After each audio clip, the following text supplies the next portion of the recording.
Dedicated to Eastern and Southern Kentucky, this is WYMT Mountain News Weekend Edition.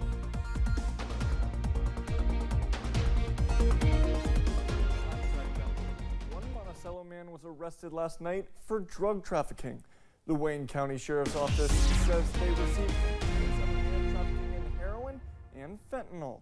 An ensuing investigation led to a search warrant at a residence in Lincoln Avenue. There, with the help of Monticello police, deputies found more than 6 grams of a heroin and fentanyl mixture. Marty McGuire was charged for trafficking in heroin and carfentanil, a fentanyl derivative.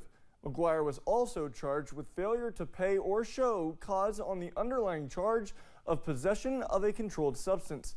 McGuire was taken to the Wayne County Detention Center. A man in Clay County accused of killing Johnny Lynn Curry in September of 2020 will be sentenced tomorrow.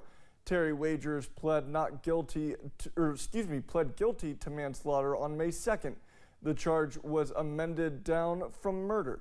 Sheriff's deputies say it happened Labor Day weekend when Wagers called 911 to turn himself in. He also surrendered the gun used in the shooting. He'll be sentenced tomorrow at 1 o'clock in Clay County. One Clay County man is behind bars for assault.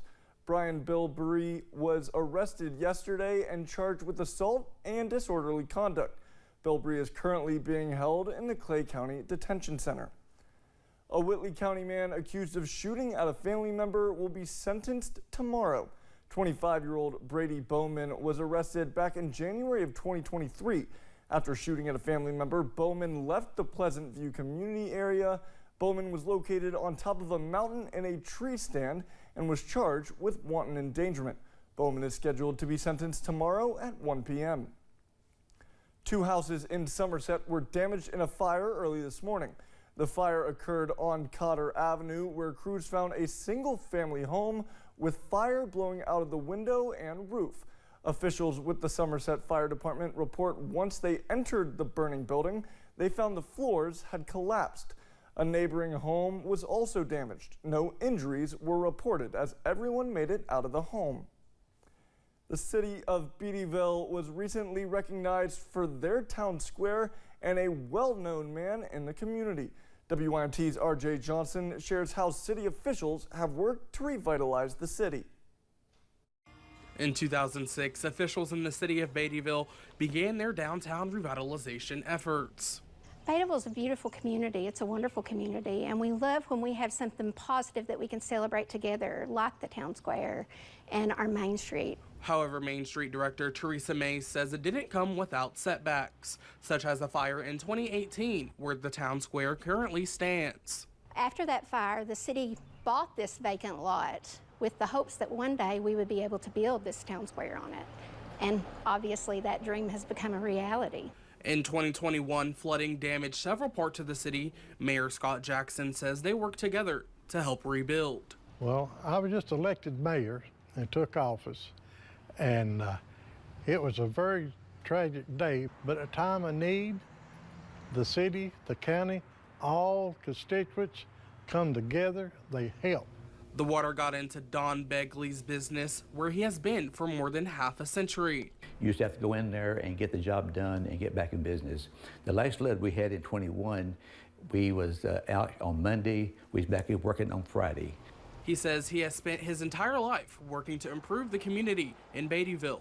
I'll be here and I'll do my best as a volunteer to keep Main Street, Beattyville, Lee County shining and looking good the rest of my life.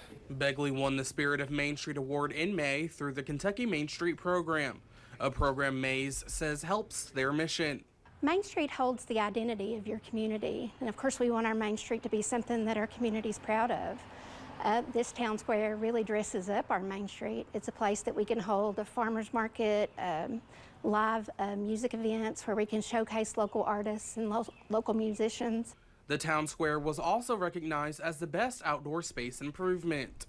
We're very, very proud of that because we know what it's taken us to get here. It's been years in the making. Ash Jackson says it couldn't have happened without people working together for their community. You don't spell team with I, so it's an E, and we all give it our best effort. In Beattyville, RJ Johnson, WYMT Mountain News. Begley says as folks moved away throughout the years, he chose to stay for the people and the town that he loves. Last year, Alice Lloyd College began renovations after students went home for summer break. With renovations around campus completed, Alice Lloyd can now give more students a chance to earn an education. Alice Lloyd President Jim Stepp says the renovations will put them in a position to take in more students. Significant improvements to our infrastructure, nearly $100 million of improvements to campus over the last several years, including new dormitories for women, and we're doing multi-million-dollar improvements upon men's dormitories. So we're positioned to take more students in the next few years, and it would be wonderful to be able to do that with Mountain students. Alice Lloyd College also completed work on the new retaining wall as well as new bell tower chapel. Stay with us. We'll be back right after the break.